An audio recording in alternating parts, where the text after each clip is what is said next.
مجھے حیرت ہوتی ہے ان لوگوں پر جو سیدنا حسین رضی اللہ عنہ کے مقابلے پر کھڑے ہوئے لوگوں کی تائید کرتے ہیں اور حضرت حسین رضی اللہ عنہ کے کردار کو گرانے کی کوشش کرتے ہیں۔ ان کے مقابلے میں جو ہو اور جتنا بڑا ہو، اس کی جو حیثیت ہو، اس کا جو خاندان ہو، وہ جس بھی لیول کا ہو اور جس بھی عہدے کا ہو، اس کے پاس جو عہدہ، جو پیسے، جو کرسی، دنیا کے اسباب جو کچھ ہو، لیکن وہ فاطمہ کا بیٹا نہیں ہو سکتا، لیکن وہ علی کی اولاد نہیں ہو سکتا، لیکن وہ محمد رسول اللہ کا نواسہ نہیں ہو سکتا ہے۔ آپ ان نسبتوں کا انکار کر ہی نہیں سکتے ہیں۔ اور میں تو ایک بات ابھی بھی مجلس میں کہہ رہا تھا اور پھر کہہ رہا ہوں آپ سے کہ جو حضرت حسین رضی اللہ عنہ کی مخالفت کرتے ہیں، دبے زبان کرتے ہیں، کیونکہ انہیں ڈر ہے کہ کھل کر اگر بولیں گے تو معاملات بے قابو ہو جائیں گے، حالات جو ہے ہاتھ سے نہ نکل جائیں، جو اس طرح سے چھپ چھپ کر خاموشی کے ساتھ لکھتے ہیں اور بولتے ہیں اور نجی محفلوں میں تذکرہ کرتے ہیں۔ میں ان سے ایک بات کھل کر واضح دو ٹوک صاف صاف کہنا چاہتا ہوں، بالکل تم حضرت حسین کی مخالفت کرو اور تم حضرت حسین کے مقابلے میں ان کے دشمنوں کے ساتھ کھڑے رہو۔ ہم بھی اللہ سے دعا کرتے ہیں کہ کل قیامت کے میدان میں اللہ ہمیں حضرت حسین کا، حضرت علی کا اور محمد رسول اللہ کا ساتھ نصیب فرمائے، اور تم جن کی تائید میں کھڑے ہو اللہ تمہیں کل انہی کے ساتھ کھڑا کر دے۔ ہماری تو یہی دعا ہے، اور بالکل دو ٹوک بات، ہم تو حضرت حسین کے لشکر کے ساتھ کھڑے ہونا چاہتے ہیں، بات سیدھی ہے۔ اب جو لوگ حضرت حسین رضی اللہ عنہ پر اعتراض کرتے ہیں، میں ایک تاثیر کی بات بتاؤں آپ، تاثیر کیا چیز ہوتی ہے۔ ہمارے بزرگوں میں ایک بزرگ تھے، وہ ایک گاؤں میں تشریف لے گئے، اس کو سنیے گا اور اس واقعے کو کنیکٹ کریے گا۔ میں نے آپ سے کہا میں بے ربط باتیں کروں گا، لیکن انشاءاللہ ہر بے ربط بات سے آپ کو ایک ربط ملے گا اور آپ کو بہت ساری چیزیں سمجھنے کا موقع ملے گا۔ وہ ایک گاؤں میں تشریف لے گئے، وہاں پر ایک بوڑھے آدمی کو دیکھا، یہ بڑے پائے کے بزرگ تھے، بڑے اللہ والے تھے۔ وہ جب پہنچے تو گاؤں میں ایک بوڑھا آدمی تھا، کوئی 70-75 سال عمر ہو، مجلس لگی ہوئی تھی اور یہ بزرگ تشریف فرما تھے۔ انہوں نے ایسے کر کے نظر دوڑائی تو اس بوڑھے آدمی پر نگاہ ٹک گئی، اس کو قریب بلایا، یہاں آؤ۔ اس نے کہا جی حضرت فرمائیے۔ کہا تمہارا چہرہ اور تمہارا دل بڑا نورانی لگتا ہے، کسی سے بیعت ہو، مرید ہو؟ کہا کہ نہیں۔ کہا کیا عمل کرتے ہو؟ کہا جی بس ہم تو نماز پڑھتے ہیں، گاؤں والے لوگ ہیں، فرائض پورے کرتے ہیں۔ کہا تمہارے اندر یہ نورانیت کہاں سے آئی؟ تو انہوں نے کہا گاؤں کے لوگ تھے، سہارنپور سائڈ کا واقعہ ہے۔ کہ جی حضرت جی ہم کیا بتائیں آپ کو، وہ ہوا یوں تھا، جب میں بہت چھوٹا سا تھا تو ہمارے علاقے سے سید احمد شہید رحمت اللہ علیہ کا قافلہ نکلا تھا، اور میں بڑا چھوٹا سا تھا، 3-4-5 سال کا۔ تو لوگ سید احمد شہید رحمت اللہ علیہ کو دیکھنے جا رہے تھے، میں بھی ان کے ساتھ ہو لیا، اور میں چھوٹا سا تھا، بھیڑ بہت تھی، تو میں لوگوں کے درمیان سے نکلتا ہوا آگے پہنچ گیا۔ جب میں آگے پہنچا تو سید احمد شہید رحمت اللہ علیہ نے ایک مرتبہ میری طرف نگاہ بھر کے دیکھا، اور ان کی نگاہ جو میرے اوپر پڑی تو مجھے ایسا لگا کہ میری دل کی دنیا بدل گئی، اور پھر بس جی میں تو بس اللہ ہی اللہ کرتا ہوں۔ تو ان بزرگ نے فرمایا ہاں میں اتنی دیر سے یہی محسوس کر رہا تھا کہ تمہارے اندر ایک الگ ٹائپ کی کشش ہے، چارمنگ ہے، تمہارے اندر بڑا جذب ہے، یہ تمہارے اندر آخر آیا تو آیا کہاں سے؟ اب مجھے پتا چلا کہ سید احمد شہید رحمت اللہ علیہ کی وہ نگاہ جو تمہارے اوپر پڑی ہے یہ اس کا اثر ہے جو 90 سال بعد تک باقی ہے۔ آپ مجھے بتائیے سید احمد شہید یہ کون ہیں؟ یہ محمد الرسول اللہ کے غلام ہیں یا نہیں؟ یہ حضرت حسن کی اولاد میں ہیں یا نہیں؟ جب حضور پاک صلی اللہ علیہ وسلم کی نسل سے 1200 سال کے بعد تقریباً ایک ان کے خاندان کے ایک آدمی کی نگاہ میں اتنی تاثیر ہو سکتی ہے کہ اس کی نگاہ جس کے اوپر پڑ جائے اس کی کشش ایک آدمی 70 سال کے بعد محسوس کرے، تو آپ ان لوگوں کے بارے میں کیا رائے رکھتے ہیں جو براہ راست محمد رسول اللہ کی گود میں پلے ہوں؟ آپ سیدنا حسن کے بارے میں کیا سوچتے ہیں کہ ان کا کیا مقام ہوگا؟ آپ سیدنا حسین کے بارے میں کیا سوچتے ہیں کہ ان کا کیا مقام ہوگا؟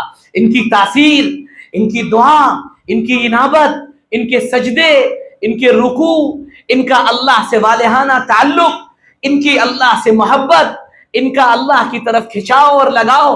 حضرت حسین رضی اللہ عنہ، آپ جب موت سامنے ہوتی ہے نا، جب موت سامنے آ جائے نا تو بڑے بڑوں کے پسینے چھوٹ جایا کرتے ہیں، اور بڑے بڑے لوگ زندگیاں مانگتے ہیں اللہ سے. کیا حضرت حسین کی دعا قبول نہیں ہو سکتی تھی؟ آپ وہاں کھڑے ہو کر یہ کہہ دیتے کہ اللہ آپ مجھے بچا لیجئے، اے اللہ یہاں سے مجھے نکال لیجئے. کیا دعا قبول نہیں ہو سکتی؟ دعا قبول ہوتی، اور کربلا کے میدان میں قبول ہوئی ہے. لڑائی شروع ہونے سے پہلے، لڑائی شروع ہونے کا جو پہلا پس منظر ہے اس میں سیدنا حسین رضی اللہ عنہ سے کہا گیا ہے کہ آپ سرنڈر کر دیں. انہوں نے کہا سرنڈر تو نہیں کروں گا، سرنڈر نہیں کروں گا. کہا پھر کہا بیعت کرنے کا تمہارے ہاتھ پر بیعت بھی نہیں کروں گا، بیعت کروں گا تو میں معاملہ جو ذمہ دار ہے اس کے سامنے جا کر طے کروں گا. یہ بھی تو ہو سکتا تھا کہ وہیں طے کر لیتے. جو اعتراض کرنے والے ہیں وہ کہتے ہیں کہ حضرت حسین جب وہاں جا کر بیعت کرنے کا ارادہ کر رہے تھے تو یہی کر لیتے، جان بچ جاتی. نہیں، حسین اسوہ تھے، حسین نمونہ تھے، حسین رول ماڈل تھے. اگر وہ اس وقت وہاں پر بیعت کر لیتے تو دنیا کے سامنے نمونہ یہ قائم ہوتا کہ حسین نے ڈر کر جان بچانے کے لیے اپنی یہاں پر بیعت کر لی. نہیں، یہاں نہیں ہوگی بات، بڑے سے ہوگی، تم سے بات نہیں کریں گے. اسی لڑائی شروع ہونے کے وقت، بالکل لڑائی شروع ہونے سے پہلے جب سامنے والوں نے چھیڑا ہے تو ایک آدمی نے دوسرے کنارے سے کھڑے ہو کر کہا ہے کیا تم میں حسین موجود ہے؟ کیا تم میں حسین موجود ہیں؟ ادھر سے حضرت سیدنا حسین رضی اللہ عنہ نے فرمایا ہاں حسین موجود ہیں. تو اس نے جواب میں پلٹ کر کہا کہ حسین کو خوشخبری ہو جہنم کی، حسین کو خوشخبری ہو جہنم کی کہ حسین جہنم میں جائے گا. تو پلٹ کر جواب میں سیدنا حسین رضی اللہ عنہ نے ارشاد فرمایا اللہ بڑا کریم ہے، رحم فرمانے والا ہے، اور ہم اللہ سے اس کے فضل و کرم کے طلبگار ہیں. تو کون؟ تو ہویبزہ کا بیٹا ہے؟ تو ہویبزہ کا بیٹا ہے؟ اس نے کہا ہاں میں ہویبزہ کا بیٹا ہوں. کہا تجھے جہنم مبارک ہو، اور پھر کہا اے اللہ اسے پکڑ لیجئے. یہ جملہ بولا ہے، وہ اپنے گھوڑے پر سوار تھا، اس کی سواری بتکی ہے، اس کا گھوڑا اچھلا ہے اور وہ گرا اور اس کے دونوں پیر اس کے گھوڑے کے رکاب میں پھنسے رہ گئے اور اس کا گھوڑا اسے گھسیٹتا ہوا لے گیا، اس کا سر پھٹ گیا، اس کا وہیں انتقال ہو گیا. یہ لوگوں نے منظر دیکھے ہیں اپنی آنکھ سے، یہ دعاؤں کو قبول ہوتے ہوئے دیکھا ہے اپنی آنکھوں سے.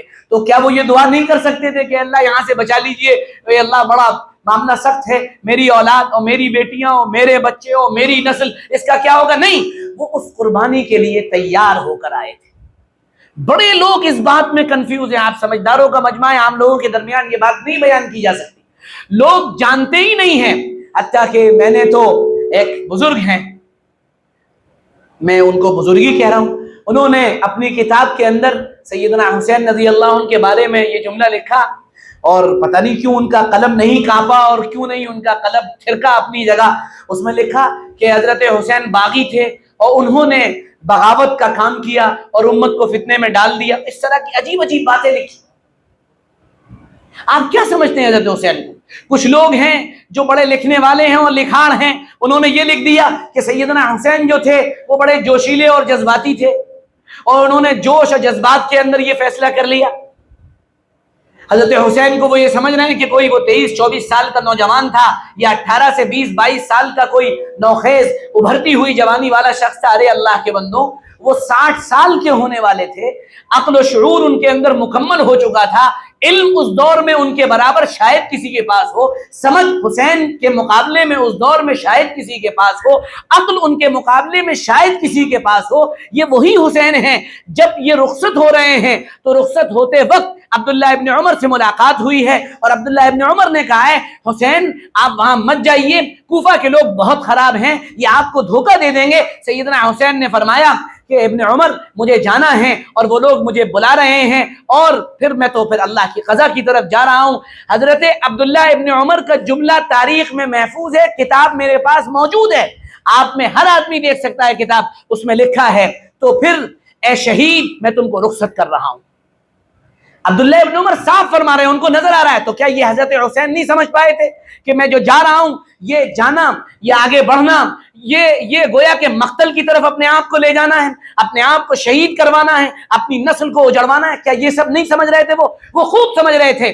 اصل بنیادی بات آپ سمجھیے، حضرت حسین رضی اللہ عنہ کی جو تحریک تھی اس کا مقصد کیا تھا، اس کو آج سمجھیے. آپ جذبات اور جوشیلے بیانات آپ سنتے رہتے ہیں، ہم بھی جوش میں بات کریں گے، ہم بھی جذبات میں بات کریں گے، لیکن اصل بنیادی نقطے کو آپ سمجھیے. آج وہ بنیادی نقطہ یہ تھا، حضرت حسین رضی اللہ عنہ وہ آئندہ آنے والے دور اور اس حالات پر بہت گہری نگاہ رکھتے ہوئے ان کے دل اور دماغ میں ایک بات اتر گئی تھی، اور وہ بات یہ اتری تھی کہ یہ جو سسٹم قائم ہوا ہے، یہ جو ایک نظام قائم ہوا ہے کہ اپنے بعد اپنے بیٹے کو بڑا بنا دینا، اپنے بعد اپنے بیٹے کو خلیفہ بنا دینا، چاہے وہ خلیفہ بننے کا اہل ہو یا نہ ہو، یہ رسم بہت غلط ہے، یہ رسم صحیح نہیں ہے۔ اور اس کی وجہ سے آئندہ آگے چل کر میرے نانا کا لایا ہوا جو دین ہے، جس کا اہم ترین حصہ سیاست ہے، اب ہمارے یہاں بڑا مسئلہ یہ ہو چکا ہے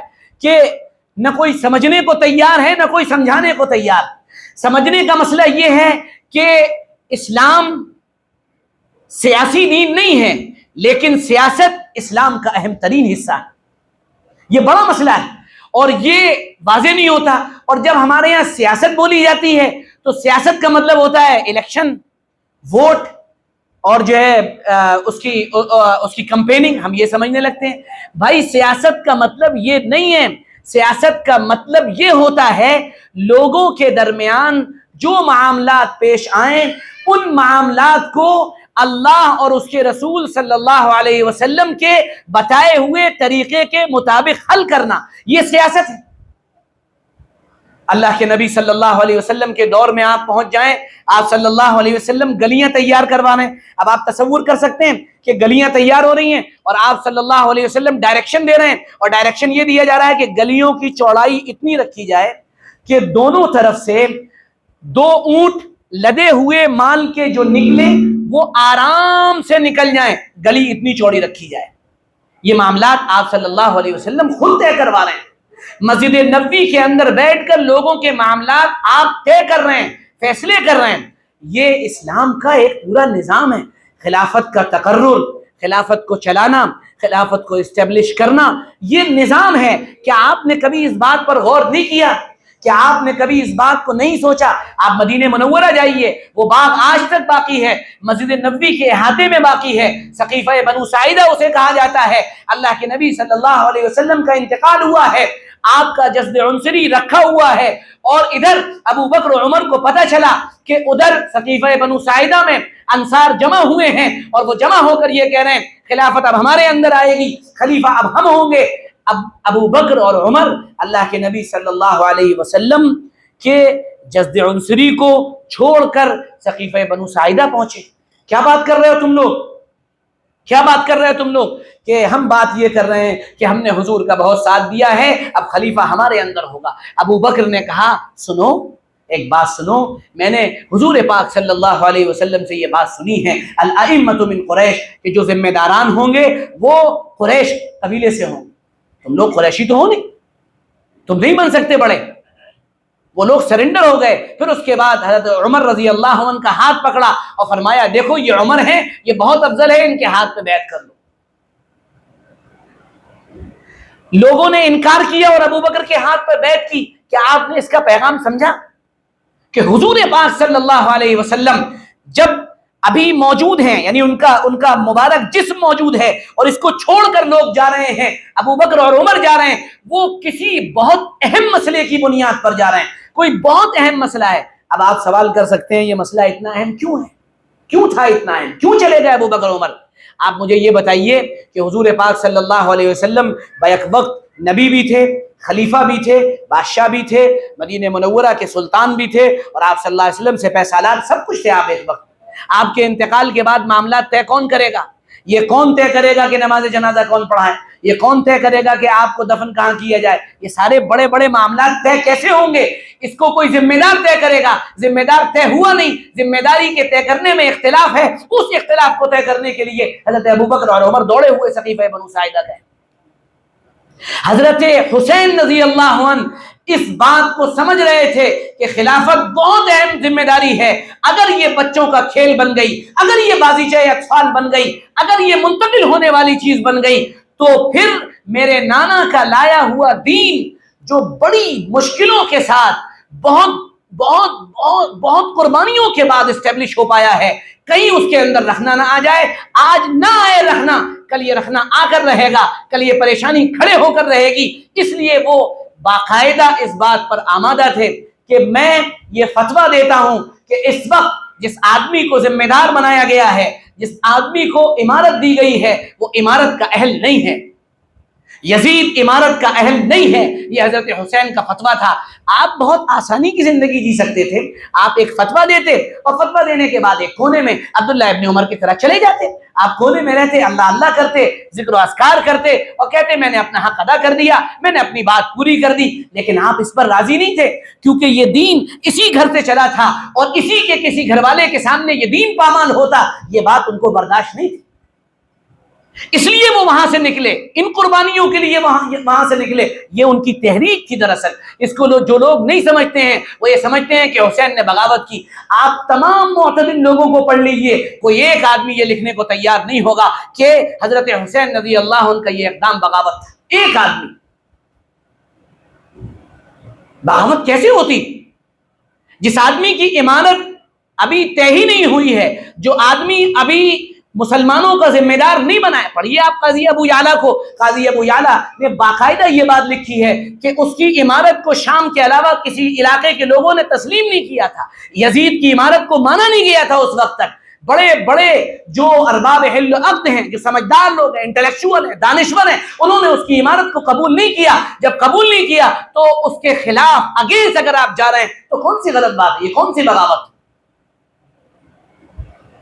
سیدنا حسین کے بارے میں لکھنے والے لکھتے ہیں وہ باغی تھے، ان کے بارے میں یہ لکھتے ہیں انہوں نے حکومت کے خلاف خروج کیا، اور نہ جانے کیا کیا جملے لکھتے ہیں۔ ارے اللہ کے بندو، کم سے کم اس تحریک کا مقصد سمجھو۔ اور پھر حضرت حسین کی وہ بصیرت غلط نہیں رہی، آپ آگے چل کر تاریخ پڑھیے، آگے چل کر یہ ایک رسم بن گئی اور باقاعدہ یہ رسم آگے تک جاری رہی کہ جو خلیفہ تھا وہ اپنے بعد ایک آدمی کو خلیفہ بناتا تھا، اپنے بچے کو، پھر وہ اپنے بچے کو، باقاعدہ ایک تسلسل چلا جس کے نتیجے میں اسلام کی جو سلطنت اور جو سیاست تھی، جس کے اندر خوبصورتی تھی، وہ خوبصورتی ختم ہوئی، اور پھر جو مسلمانوں پر زوال آیا اس کی بڑی بنیادی وجہ ہر مورخ یہ گنائے گا کہ ان کے ہاں اپنے بچوں کو اپنے بعد اپنا نائب، اپنا خلیفہ بنانے کا رواج چل چکا تھا۔ حضرت حسین رضی اللہ عنہ اس کو دیکھ رہے تھے۔